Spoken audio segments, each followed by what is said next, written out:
ధైర్యముతో కృపాసనమునొద్దకు చేరుదము.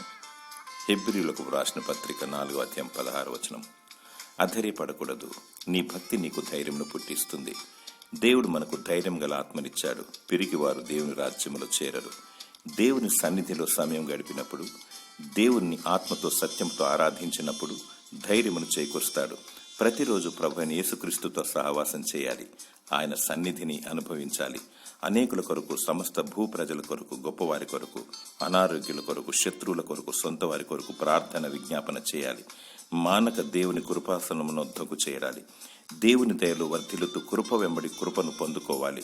ఏ సమస్య, కష్టము, నష్టము వచ్చినా దేవుని స్తుతిస్తూ సంతోషిస్తూ గంతులు వేయాలి. నీ దేవుడు సమస్తము చేయగల సమర్థుడు. దేవుడు నీకు ధైర్యం గల ఆత్మను దయచేయునుగాక. ఆమేన్.